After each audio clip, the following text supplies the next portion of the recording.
Hi, I'm Kiki, And I'm Kemi. and you're listening to Your Advisors Will See You Now, a podcast that will help you to figure out all of your options for life after high school. All right, hey everyone. Thank you for tuning in again to So Your Advisors Will See You Now. In this episode, we are going to talk about how to apply. So this essentially goes for if you're going to apply to a university, a technical schools you have to apply as well. So any kind of those kind of institutions, even community college, there's an application process. So we're going to briefly discuss what that may look like, especially since different some are not all the same. Some applications are different. So we want you to have a better understanding of what to prepare for and what to look for. One major thing to consider about the application is there's specifically 4 different ones that you'll encounter. So there is a rolling application. A rolling application means that an institution continues to take applications throughout the entire year. So there are certain schools that have this. For example, SNHU has these because they'll usually have courses run, like one specific course run for a couple of weeks. And then you can actually get in on the next phase of when students can begin. I also worked at a technical school too where we had this, and it was every 3 weeks there would be a upcoming course starting, and literally every 3 weeks we would have a graduation because it was a constant rolling admissions. The more popular one is the regular admissions. So usually this admissions will be, the deadline will be like in the spring. So you have this is like the last date for you to apply to any colleges if you intend to attend the school later on that fall. There's also early action and early decision. So the early decision, this one is major. So early decision is if you know you visited the school, you know you want to go to the school, and if you are accepted, if they say yes to you, then you need to go to the school. So early decision is binding. So literally, if they say yes, we're going to admit you, that means you are you're bound to go to this school. So literally, you don't have any options after that. That's why I never messed around with that one because I like to have options. So that was not me.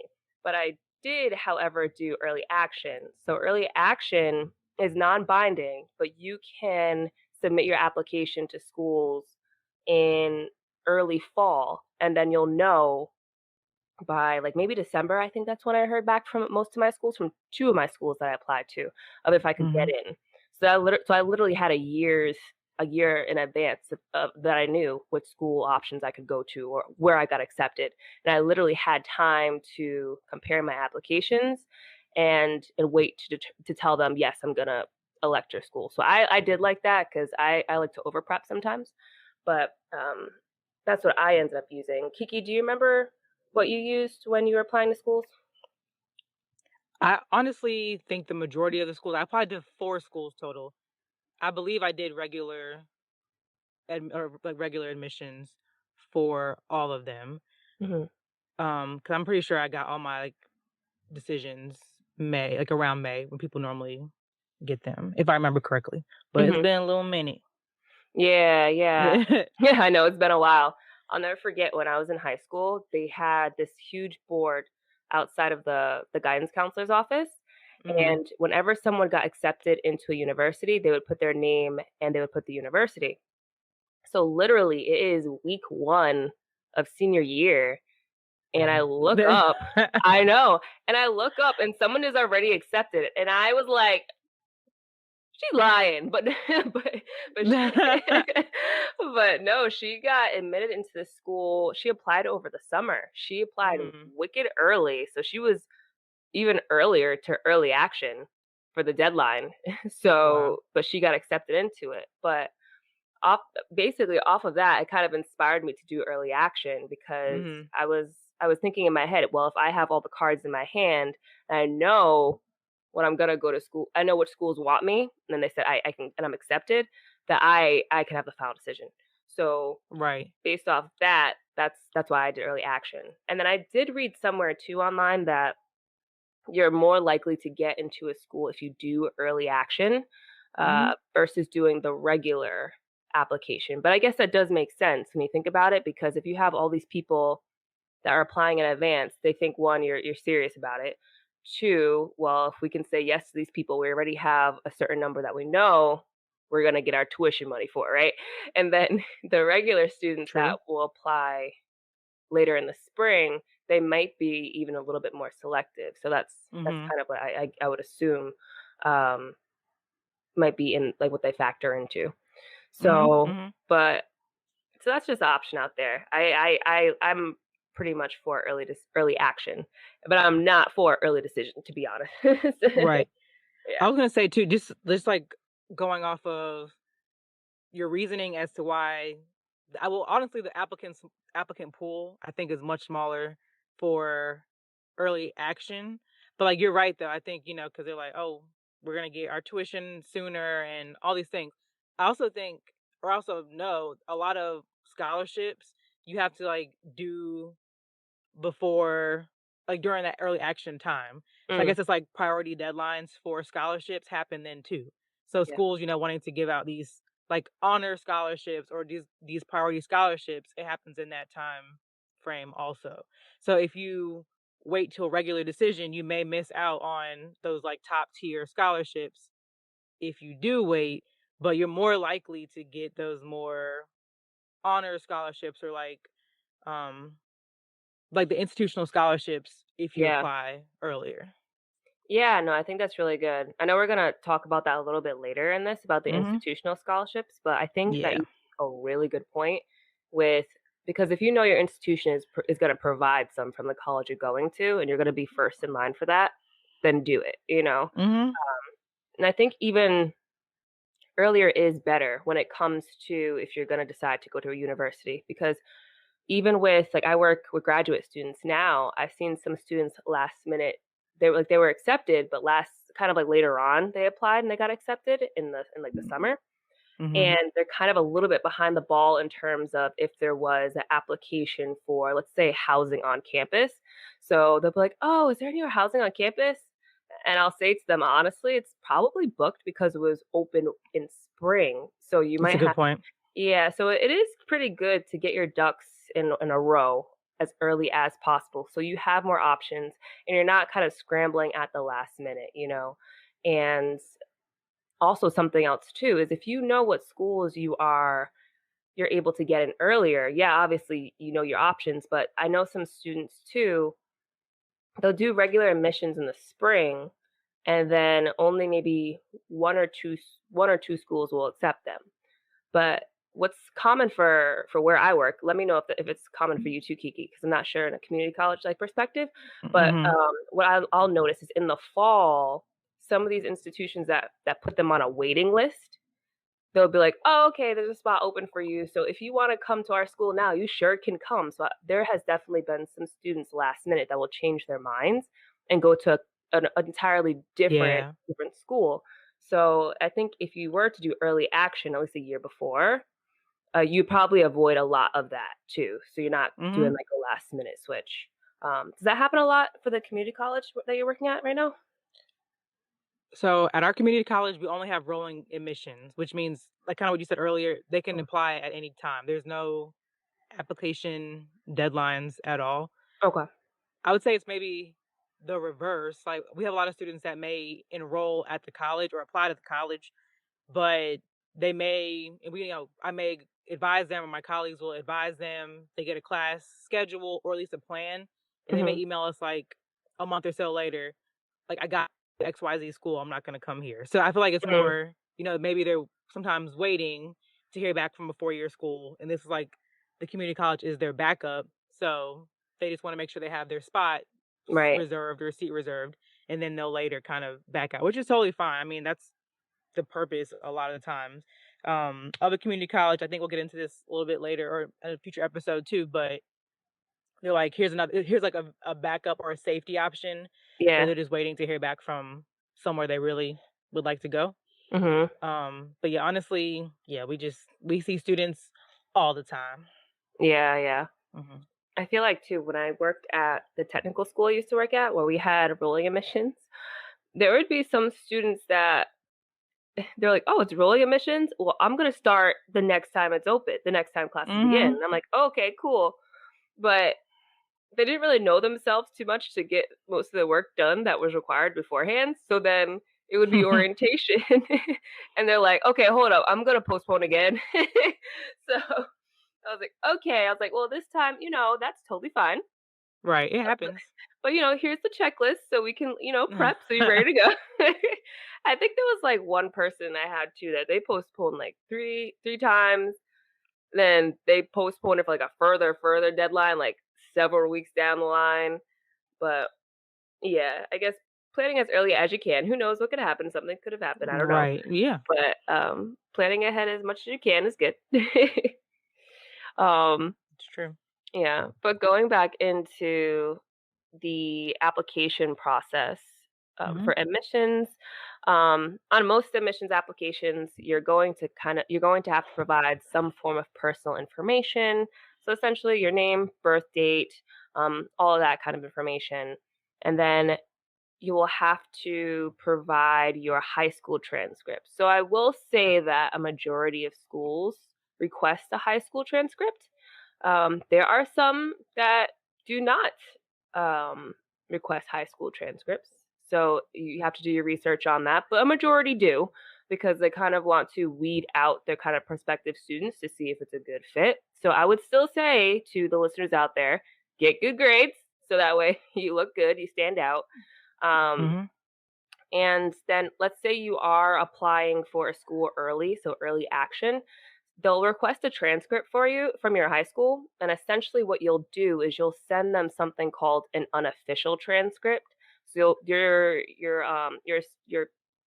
I'm like your son, daughter, your child, they will go to the person you birthed. They will go to their guidance counselor and then they'll request an unofficial transcript.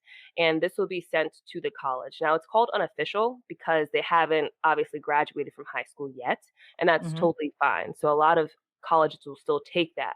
And then if you are accepted into the school, what they'll say is, okay, you're accepted. However, please send your official transcript after you've graduated high school and submit it to us because we still need that on file. Mhm. But you can still start applying early for schools even if you haven't gotten your official transcript yet. Another part of Another important part of the application is usually an essay. Most schools will have an essay, but again, some do not. I remember I had to do an essay for when I was applying back in the day, and for the different schools that I applied for, there were different questions that I could answer, and we'll definitely talk about that on another podcast, like on another Mhm, mhm, series of how to really ace that essay, how to really stand out for that essay. I don't want to spend all that time focusing on that here, but usually there is some kind of essay portion and they'll have a specific question. If you do a common application, then there'll usually be like three options, I think it was, for a generic question that you had to answer. So, but there's that option. Do you want to talk a little bit about the common application, Kiki, or should we keep going? you can keep going. Can I go back to one point real fast though? Yeah, go for it. The high school transcript. So, like Kimmy mentioned, the majority of schools are going to ask for your high school transcript. I'm just gonna make a slight point. So if you are a dually enrolled student, so like maybe you live in a state or a county where they have something called career and college promise, or um, just like you can be a dually enrolled high school and college student, like getting college credit while you're in high school. Hmm. Just give an example. This happened to me the other day, and I wasn't really aware. I had to ask a colleague. So the student and his mom came in, and he is dually enrolled, and he didn't do so hot in his college classes. Mm, So they came in to ask. He wants to apply to like a really selective college, and they were like, "Do we have to turn in his college transcript showing what he's taken in what he was taking in college because he didn't do well? Do we mm, have to show that?" And I was like, I think you do. But I was like, let me go make sure with somebody that knows better. So I went and asked one of our advisors that works with transfer students mm, more closely than I do. And she was like, yes, they have to. Even if they didn't and like tried to be sneaky mm, about it, there's like a whole database. So like the next is where they like know everything that a student has basically done. So just know that even mm, if you did take, like I said, if you were dually enrolled, and you didn't do so great in those college classes, you still have to show that you took college classes, and that's gonna factor into your application, your admissions process too. Mhm. Don't let it scare you. I just want people to know that Right. it's going to be a factor, when you're applying to these schools. So, And you mean like something a I learned. AP college too? Like, you mean like AP courses? Is that what you're referring to? Mm, like at No. my community college, we have high school students that can take college classes too. Like they're still in high school, but just like the county that we're in, and this happens in a lot of states too, I'm sure. But like your county like school system will have a program where high school students can take classes can take college level classes too. So it's Mhm. different than AP. Like AP, it's similar, but they're free usually because like you're a student of this county, so you get to take classes for free at the community college. Mhm. Okay. So yeah, they're equivalent to AP. There's not technically AP classes though. Got you. Got you. Mhm. Mhm. But I can talk about Common App too if you want me to slide into that. Yeah, go right ahead. Talk Um about the Common App. So the common application, this is gonna be the very Spark Notes version of it, but it's really just like what it's called, the common app. A lot of institutions, colleges, universities will use it, but you are really able to apply to a lot of colleges. So obviously any colleges that use the common app, but you can apply to as many of them as you'd like um, through this one service. So all of your personal information is loaded into your account. You'll have to do like one or so essays, as can be talked about, like writing essays and things like that. But individual schools may have like their own supplemental essays. So you may have one large one that you can Mhm. do for all the schools, but like certain schools may want you to do supplemental ones just to kind of use their own questionnaire too, I guess. Mhm. Um, Did you ever do one of Honestly, those before? I may have used it. I don't believe I used it for Elon, but for the other school I applied to, maybe like Chapel Hill, I may have applied Yeah. there too. I may have used it there. Um, That sounds about right. but yeah. Yeah, because I don't think Elon back in the day they had a common app because I believe if you go onto the common app service, you can actually search and see what colleges Mhm. are able You to can. have it. Usually it's Mhm. big name colleges. So my dad, he was like, "Yeah, I want you to apply to Duke." And I was like, "Yeah, that's a reach school for me." I was like, "Yeah, I'm an honor student, but I but I also know that if I were to go to Duke, that's not what I wanna do, but I was like, Duke is fantastic, but I feel like Mhm. I would drown academically, but anyway, even though I was pretty smart, but other than that, long story short, I did use the common application for that, and, Mhm. yeah, I didn't get it, so but other It's than that, alright, it's alright. Look I at you now. look at me now, look at me now. But, yeah, I think Duke was the only school I didn't get into, but I think I only applied to a total of 4 colleges myself, so Mhm. yeah, yeah. But I'm trying to find out more. I'm trying to see if there's anything else I wanted to add about the Common App. But yeah, it's honestly what we just said. You are really doing like the same thing you would do for applications in one platform. So it's much, Mhm, much easier. I just looked it up. It said 900 schools use the Common App. So, like mm. Hemi said, you do have to like. I would definitely go and search. Like, don't bank on the schools you're applying to using Common App. A lot of them do, but you still have to do your own research and make sure the schools you're applying to, like, some of them may use it, some of them may not. So, um, just being mindful of like which ones are in there ahead of time so you're not surprised and you have to do a separate application for several other schools. Mhm. Yep. But it's great. It's easy if you can use it though. Yeah, it's like a one-stop shop. You load all your Mhm. information in, and then it's kinda like essentially kinda like sending a general email out to everybody. You're, like, CCing everybody on it, like, "Okay, UNC. Okay, Duke. Here's my That's application." true. Yes. Yeah. That's a good way to put it.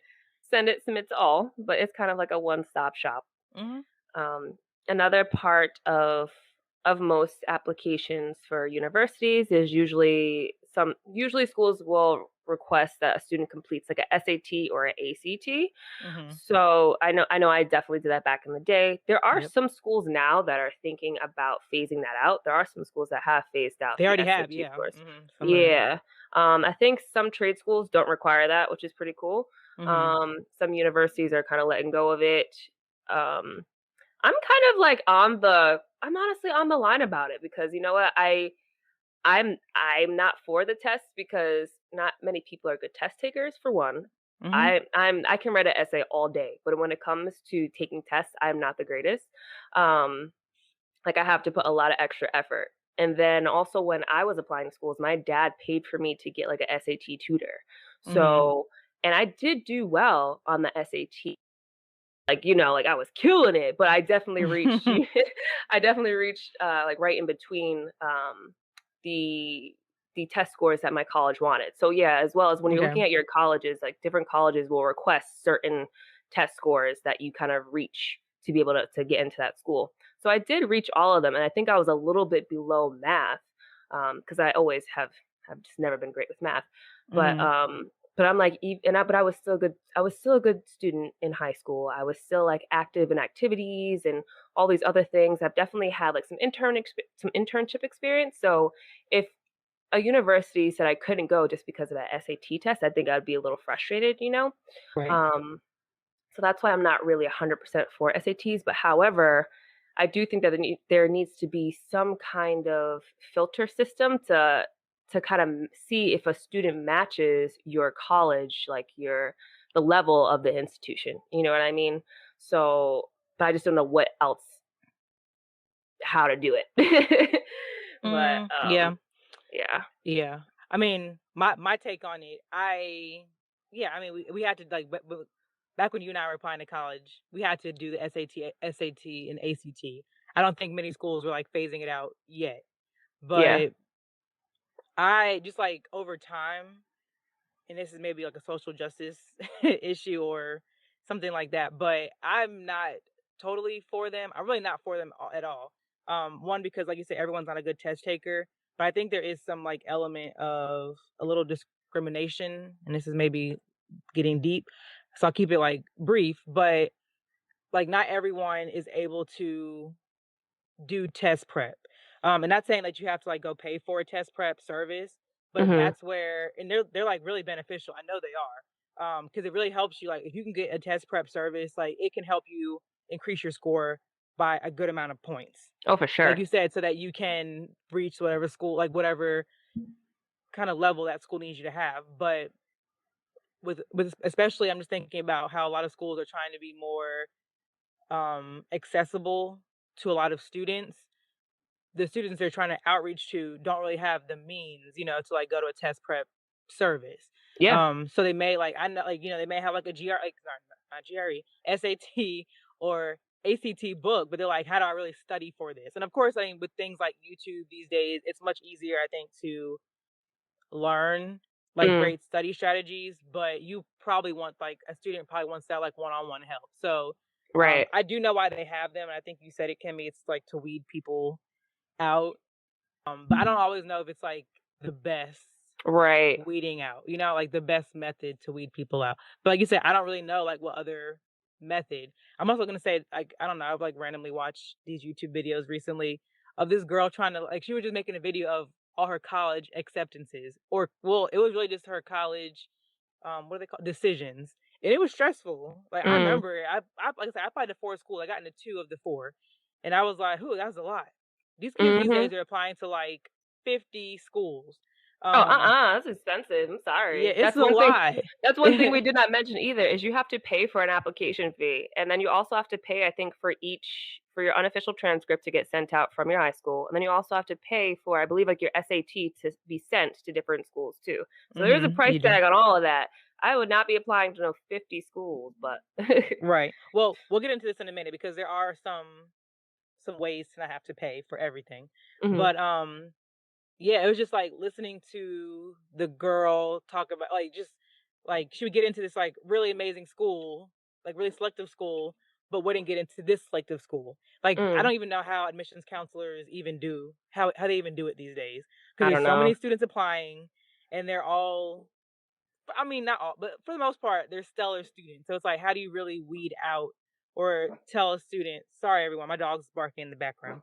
But we'll just let him do what he's doing. But how do you really tell someone like tell if someone should go to your school or not, you know? Right, if they're a So, good match or not. Yeah, I think yeah, it's it's a hard. really good question to it really is, it's a really good question to ask 'cause it's like, how do you weed it out? It's like you can't have you can't have some colleges do, student interviews, but not all of them do, and I totally 100% get Yes, that because I it's had like, one. because that's a lot, Mhm, admissions, God bless admissions because I can't do admissions. They're always, like, mhm. reaching out to, thousands of people at one time, still trying to remain personal, trying to get people to come in, and it's a lot. So another part of the application is usually a letter of recommendation. So you're gonna want a good letter of recommendation. So essentially, don't just ask your mom to write you a letter. Your mom, your, your mom loves you, but They won't admissions even is take that. They won't even take that on your application probably. Like, like "Oh, heck no." you need to have someone that's a teacher. If you Mhm. volunteer anywhere, you should definitely have someone else write you a recommendation letter, A and it's coach. a coach, Yeah. an instructor. If you have like a supervisor, maybe at a job, you should definitely have someone else write your recommendation. And honestly, the easiest way for a student to get a good recommendation is all you gotta do is set this little limit for yourself in every single class. Ensure that you raise your hand twice in every single class that you have. Ask a question so you can naturally build a rapport with your professor. You stick out in your professor's head, and they see that you're a student that is trying to retain all the knowledge that they have. Literally, pretty easy to stand out, or even just Mhm. talk to your professor after class and ask some questions. They see that initiative, boom, they're like, yeah, my student comes to class, they're always in tuned, and they like to take the initiative. I think they'd be a great fit for your college. That's really it. Don't go to class and just sit there quiet the whole entire time. Because even Mhm. if you are an outstanding student, even if you're a student that gets all A's and you just float along, they'll be like, oh yeah, the student gets great grades, but I have no idea who they are, what they're about, what their technique is, anything. Mhm. So Good point. that's literally one small tip to get a good recommendation.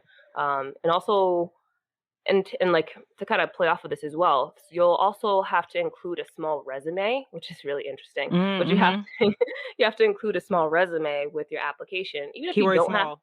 Yeah, very small. And even if you don't have to include a resume, I would say include a resume so it sparkles a little bit. You know what I mean? To set you out a little bit more. On your resume, you'll include the student activities that you're a part of, if you do any volunteer work. So definitely have at least one volunteer, I would say, Mhm. opportunity that you did. So it looks like you're engaged in your community.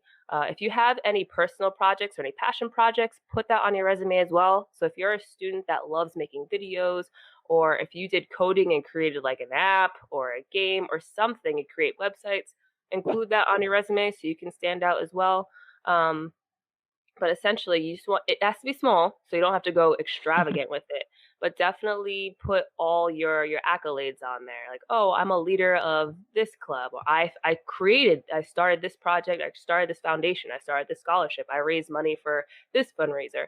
It lets them see who you are as a person, and it Mhm. really makes you stand out. So, Mhm. and then for if you did work on a project, if you did start a fundraiser, if you did volunteer, those people that you worked with, let them write you a recommendation. So boom, there you Right. go. Mhm. Yep. On that point too, Kemi's talking about extracurricular activities. Don't say that you were part of 10 clubs if you weren't really a part of 10 clubs. Mhm. Don't and I would honestly say don't be a part of 10 clubs because Yeah, don't.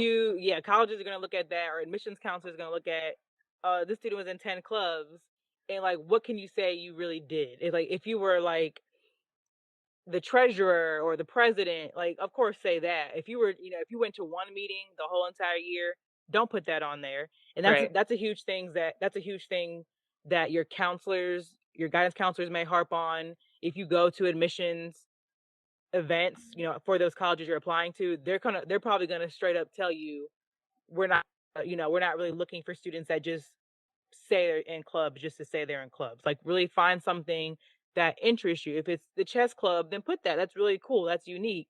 But no, did you actually attend the chess club more than 5 times? Like were you active? Basically, you want to be an active member of Mhm. these organizations. They don't want to see that you're just saying it for the sake of saying it. Yeah, Um if mhm, basically if you wrote down that you were in the chess club and the president of the chess club sees that on your resume and they go, "Who are you?" Then don't write it mhm, down. right, exactly. Like, 'cause you're lying. Don't do Right. that. Don't No, that's a lie. good point. I was gonna say too, so Kemi talked about, like, if you did a fundraiser or if you were in a club, I think I've heard before that colleges, if you're putting it on your resume, or maybe this is just resumes in general, but they like to see numbers. So if you raise a certain amount of funds, put Mhm. how much you raised. If you spent XYZ amount of hours volunteering, put that on there. Because it shows your actual work in that in that activity, not just saying I did it, Yeah, spot on. um mhm. And also, I don't know if you mentioned this too, if you had a job, of course put that on it. If you actually had a job, put that on your resume too. Whether Yeah. that's like you babysat, if you worked at your local grocery store, or even with your parents or somebody closely, if you work with them, put that on there too. Because that can just show if you were a leader, or you can transfer certain skills. That can show that even if you don't have like a whole, like, you haven't worked 10 years, that's fine. If you worked for 6 months, and you can really show that you did, you learned different things in those 6 months, put that Yeah. on there. And I would say too, if you're writing, or when you're writing your resume, if the school requires it, make sure you include, or Google, like, how you can use action words on your resume. It's a really important step. Like, they want to Yeah. see that you can kind of make it comprehensive. I'm trying to use a word, I can't think of it right now, but really bring I your can resume together with yeah. the proper terminology, I guess is what I'm getting Yeah. at. Like, even for example, you could say, "Okay, I was part of a, what was that club where you had to do code and then you could, like, make robots move?" What was that called, Kiki? Robotics club? I mean, I don't know. Robotics, there we go, That's what Imma say. robotics. Robotics club. So you can sit there you don't wanna put on your resume, "Made a robot, made the code, made the" use some Mhm. different buzzwords, say, "Constructed a formula that enabled" Mhm. make it like, "Ooh, this person's educated," you know? Mhm, Look up some mhm. synonyms for made, and you got it made in the shade. So just make it flow. Look at that resume. Have someone else look at your resume as well and say, "Ooh, you do all Absolutely. that?" Like, "Oh, he looks really good." Right. And you're kind of bragging on yourself a little bit, but you have to. If you did these things, make it sound good. Right. You put time and effort into it. And I think also going off of that, in addition to a resume, if you're going to a certain school, some different schools that require a portfolio.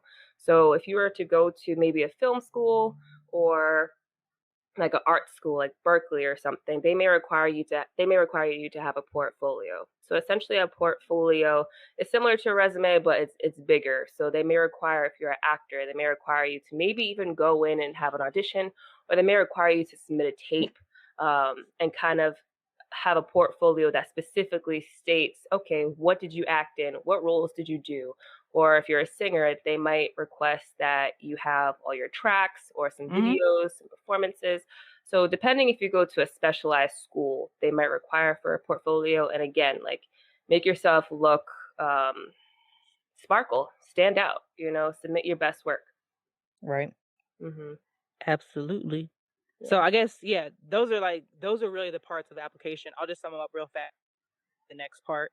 But parts of the application are going to be like your personal information, essays, high school transcripts, if you did dual enrollment, your college transcript as well, test scores for a lot of schools, some won't require them, letters of recommendation, and just kind of we'll just say resume, and that will include your extracurricular activities and possibly like your portfolio, like Kemi just mentioned. I would say those parts are mainly for your institutions. Community colleges, technical schools will require some element of what we talked about, but maybe not as in depth as a 4-year college or university. Hmm. Mhm. Yeah. But do you want me to go into FAFSA Get into the money, girl. briefly? Talk about Okay. the FAFSA. Oh, before I get into it, well, this is about money too. But I think we mentioned a few moments ago how applications do cost money. Sending your test scores and things do cost money. Hmm. Look for your state. Ask your guidance counselor. Google whatever state you live in.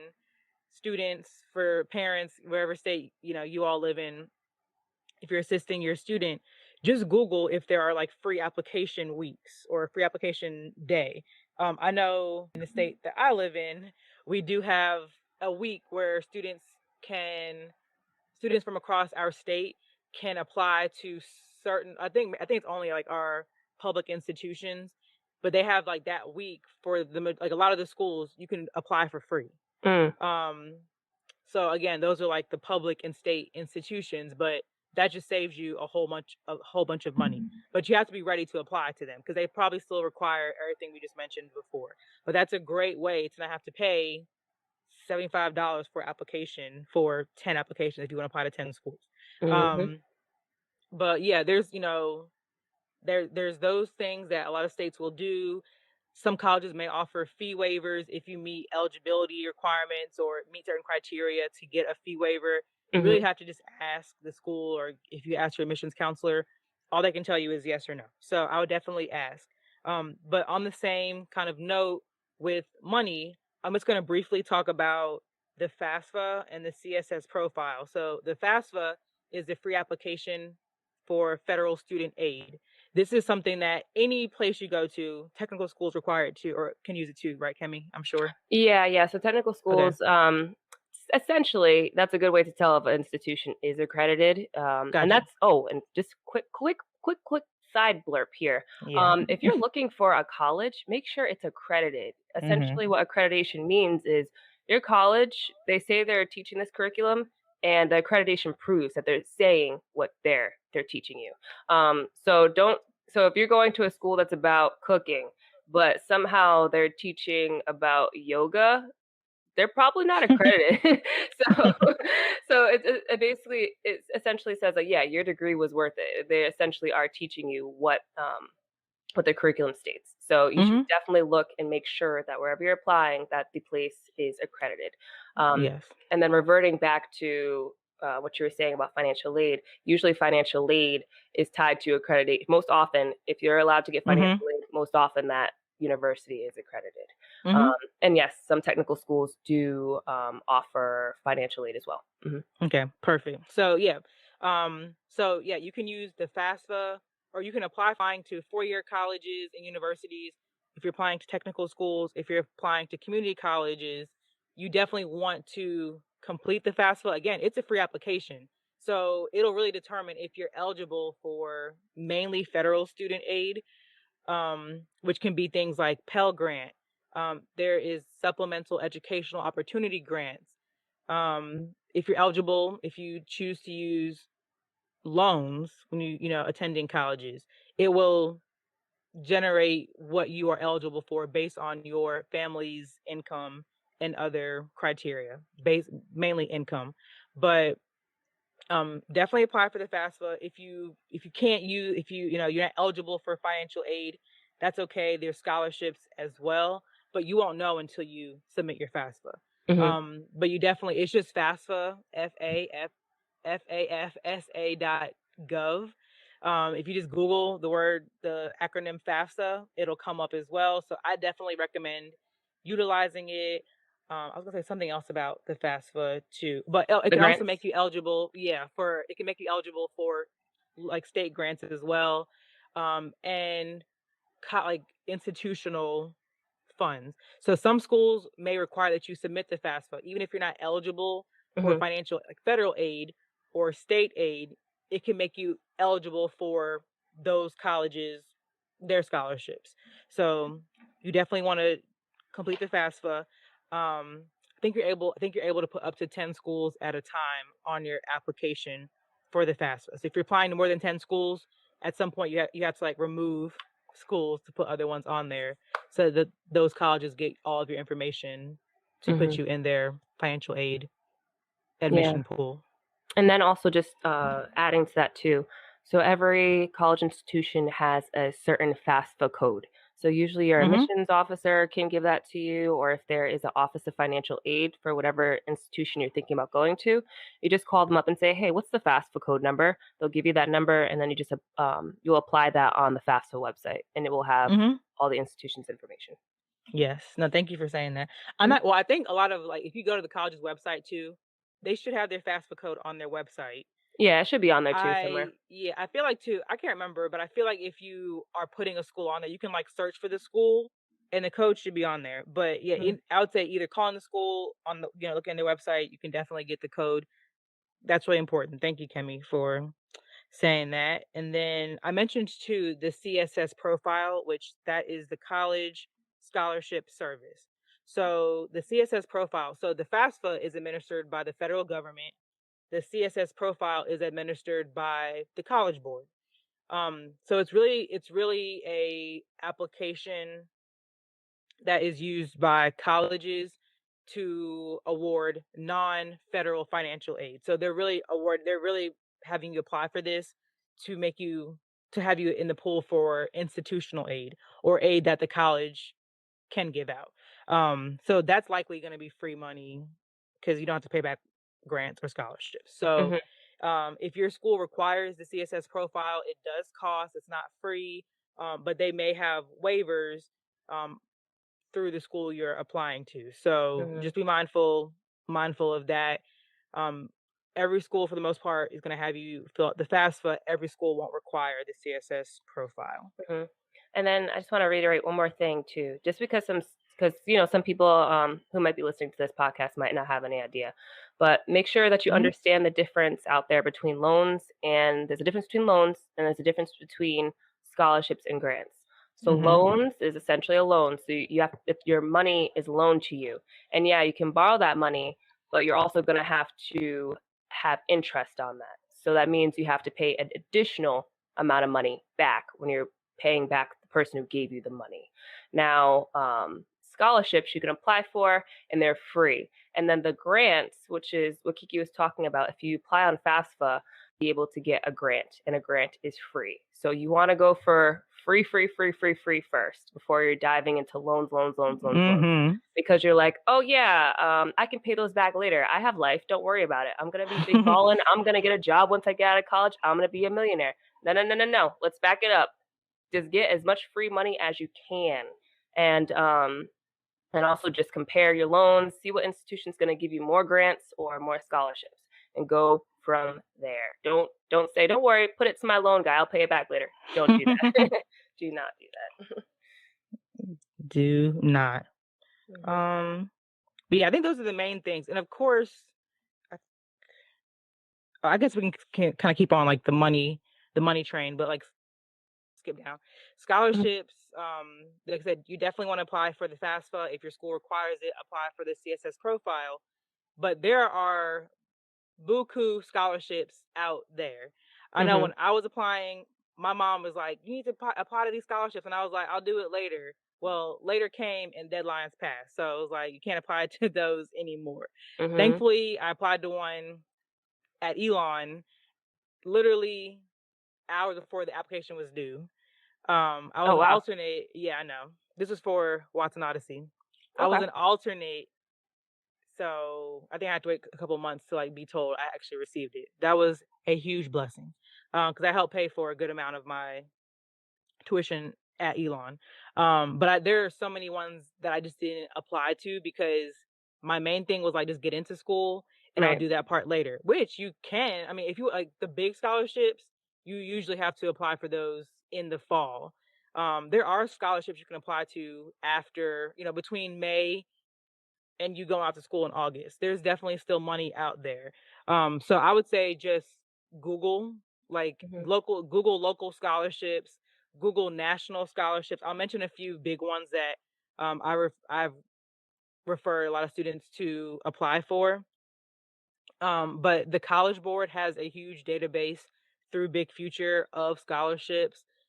With scholarships, though, just be mindful. There's so many out there. Just be mindful of scam scholarships. Like if they're asking for your like social security number, they shouldn't really ask for that. They should ask. It's Mm-mm. like your name, your address, phone number, and essay maybe.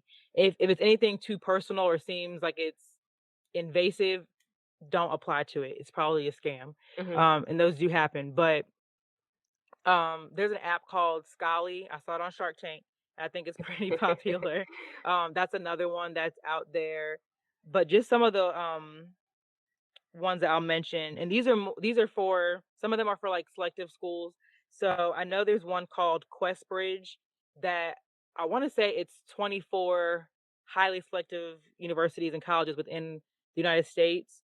Mhm. Um, you can apply, and it's if students get the scholarship, it pays for everything. Like literally, they're going to school for free.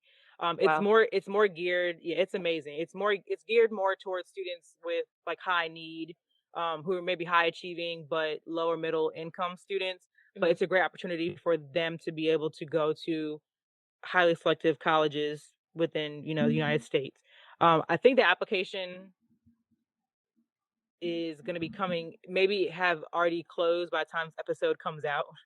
But just for future, for students and parents who are working applications for the years to come or next application cycle, keep Questbridge in mind.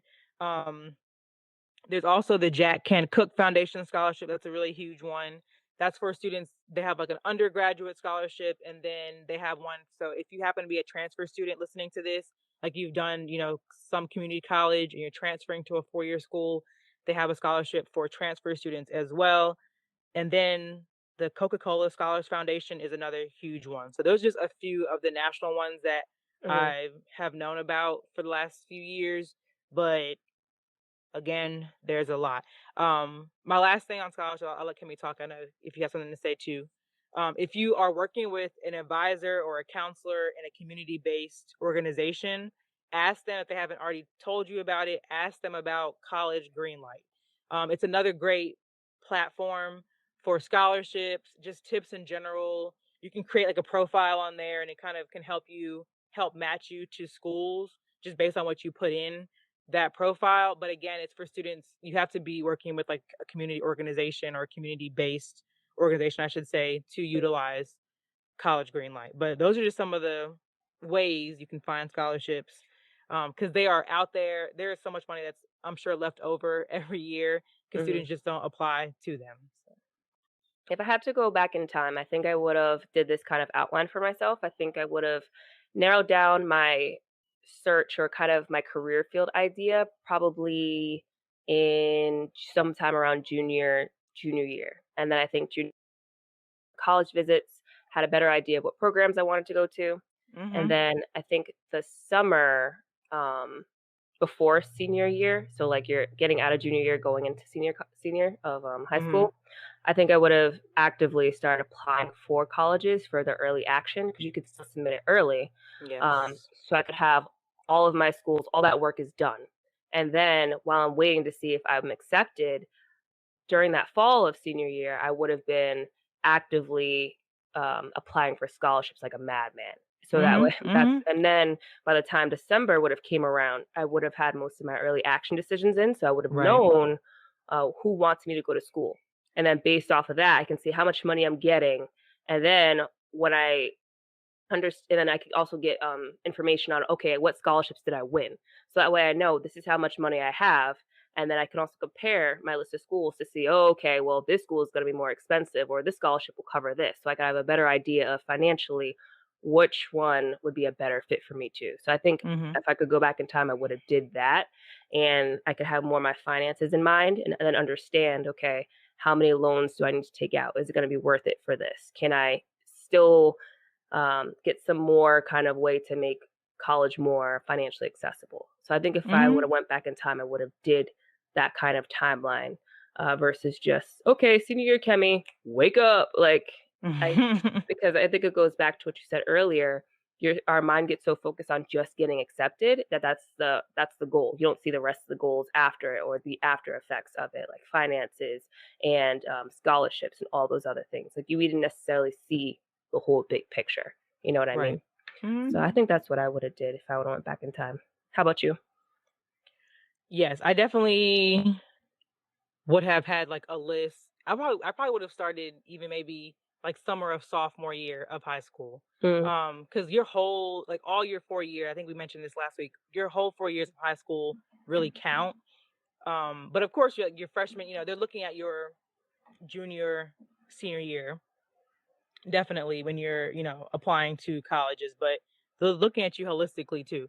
I definitely think I probably would have started maybe sophomore year, like summer, like I said, just really looking at schools out there more than four and kind Mhm. of understanding like what match and fit meant for me at the Yeah, time, like having my list and seeing like do these schools have my major and like looking, like I said, the whole match and fit, like location and the costs. I wasn't really thinking about that either. right. Um, so like you said, then for 'cause again, as like going back to what we said in the beginning, if I would have applied like early action, I would have been in a lot more scholarship pools. So if I would have done that process earlier, I wouldn't really have to have worried about money as much. Like it's still going to be there. Like you still have to think about it, but Right. I would have been probably more set with even, smaller scholarships that they could, offer me from the school if I would have applied early action, I think. Yeah, early action. Mhm. Um, and I probably would have done a lot more visits, like, to the schools outside of North Carolina just to kind of see yeah, I think it's just to compare schools in a different way, like, getting out to different states and just comparing them, like, rural versus, like, suburban versus city, Mhm. but really, like, understanding all of that. Yeah. Something I did do that I appreciated, was being able to go to schools, like, for overnight visits. Yeah. Um, I did that, and now I'm telling where I live, but it's fine. I did that at Wake Forest and UNC Chapel Hill. I got to, like, go I think Wake Forest is, like it may have just been 1 it may have been 2 nights actually, but, like, just being able to go on the campus and, like, really get a feel for, like, what it's like to be a student at that college, and same thing with Chapel Hill. I can't remember what it's called, but it was like a really like it was kind of like going to camp for a couple of days, but Yeah. also like learning how to be a college student. So if you're going to colleges, you're applying to schools and they offer those types of programs, I would Do say it. just make sure, just look for them. Well, I did that at Elon too, actually. Yep, me too. Multicultural Yeah, experience weekend. Woo exactly. Yeah. So I did it woo. at 3 of the 4 schools I applied to. I just thought about that. I just remembered that, I should say. So if I would just like as you're looking at schools you wanna go to, that really helps to let you know, like, do I wanna be at this school? Because it helps you see, like, the environment, helps you see the types of students you're gonna be around. For the most part, it's a really great opportunity. So that's one thing I really do appreciate that I was able to do when I applied. But I would have yeah, I agree. I would have started the process like much earlier. Not Mm, just waited till like September to be like, oh, I need to apply to schools now. yeah. And I'm not really ready for early action, early decision, things like that. So Yeah, but I think also too, it's like us being kids up to that point, our parents are mostly hmm telling us like what to do next, you know? So we're just, yeah. still being a kid, still being young. And I think we just didn't think of those major things because, Right. for most of us, we're living in a home where most of our parents are, making food, paying for the hmm bills. So we're like, hmm yeah, somehow the next step will be provided, right? So and we just didn't know that there were so many other factors to go into planning, and and how higher ed is definitely an investment. It's not something that's free. So right.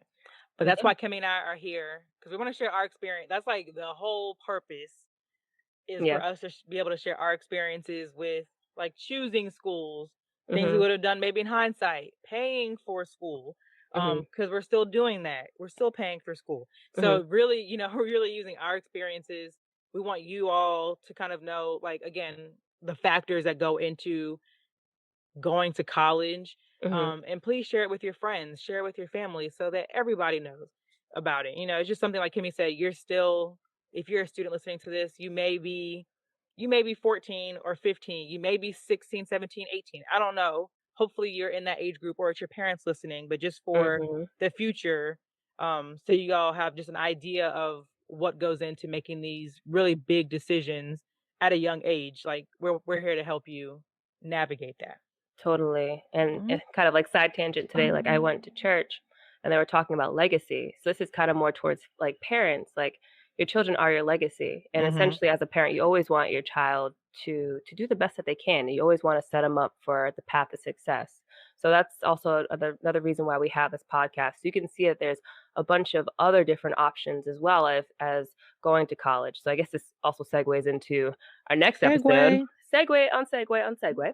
Our next episode, which I cannot wait to start getting into, is other options other than college that can be a better fit for maybe your children, or it could also be a better fit financially, but that some people just aren't aware that is out there. So there are other opportunities to consider. It's not just okay, you leave high school, you go straight to college. There are other things out there that you can do, and other things that could be a better fit financially for someone's dreams and their career and all of that sort of thing. So Absolutely. so with that, I guess I will say stay tuned for the next episode where we get into other options, and we'll see you in the next one. We post these every Tuesday, right, Kiki? Every Tuesday, yes. Every Tuesday, so be on the lookout, and we'll see y'all in the next one. See you.